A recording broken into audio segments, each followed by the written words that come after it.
Abidjan, le samedi 11 janvier 2020. Déclaration de la délégation GPS Côte d'Ivoire.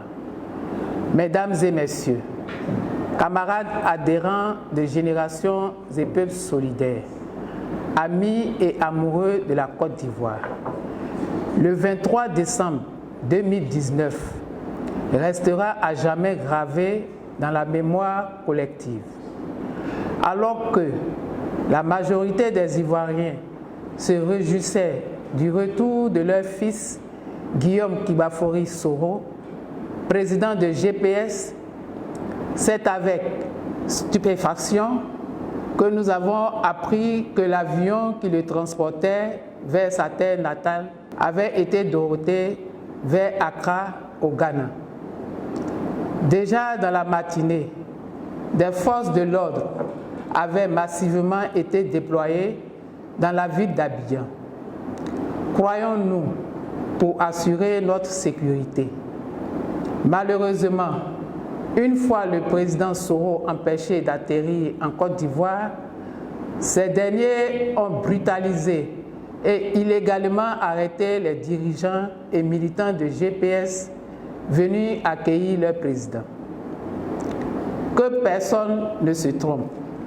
Cette violente répression avait pour objectif de décapiter le GPS, d'exiler son leader, de s'aimer la terreur au sein des adhérents et militants du mouvement et afin de museler totalement l'opposition politique en Côte d'Ivoire.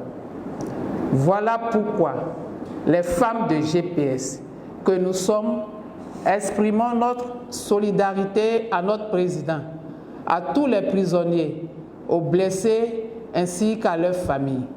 Au regard de cette situation, le président de GPS a, par décision numéro 2020-01-004 du 7 janvier 2020, procédé à la création de la délégation GPS Côte d'Ivoire. Comme vous avez pu le constater, tous les 22 membres de cette délégation sont des femmes. Nous remercions et saluons le président Guillaume Kibafori Soro pour sa confiance renouvelée. Nous, femmes de GPS, sommes désormais investis d'une mission d'importante capitale, celle de relever le défi de bâtir ce grand mouvement citoyen qui, à peine né, subit de foudre du régime en place. Notre responsabilité est grande et nous en ressentons le poids. C'est pourquoi nous, femmes de GPS, sans peur et sans crainte, allons sillonner le pays pour maintenir la flamme du combat pour l'état de droit, la démocratie et la paix.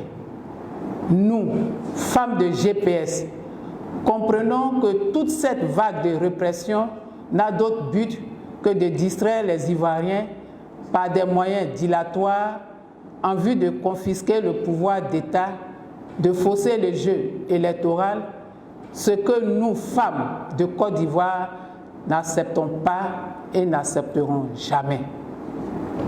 Nous prenons l'engagement solennel, à l'issue de cette première réunion de la délégation GPS Côte d'Ivoire, d'intensifier les adhésions à GPS pour atteindre rapidement le cap de 100 000 militants, de mettre en route des missions du comité d'orientation et de coordination sur toute l'étendue du territoire national afin de dynamiser l'implantation de GPS, de nous battre pour l'obtention d'élections démocratiques, inclusives, transparentes et libres dans notre pays, de nous battre pour l'état de droit et la démocratie, de militer en faveur du pardon, de la réconciliation et la paix, ce qui présuppose la libération de tous les prisonniers politiques et le retour de tous les exilés sans exclusive.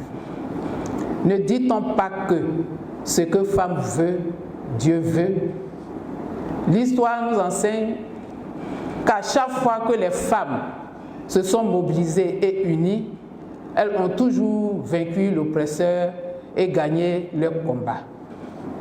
Rappelons-nous que de braves femmes, au mépris de leur vie, ont fait en 1949, alors que le RDA subissait une répression sauvage du colonisateur. Elles se sont levées pour dire non et ont vaincu les troupes du colon en obtenant la libération de leurs époux. Puisse un tel combat nous inspirer. Nous ne serons conclus sans saluer la mémoire de notre fils, le colonel-major Isiaka Ouattara, dit Ouattao, décédé le lundi 6 janvier 2020 à New York et dont les liens d'amitié et de fraternité avec le président de GPS ne peuvent se décrire. Nous adressons nos sincères condoléances à sa famille biologique ainsi qu'au président de GPS, Guillaume Kibafori Soro. Je vous remercie.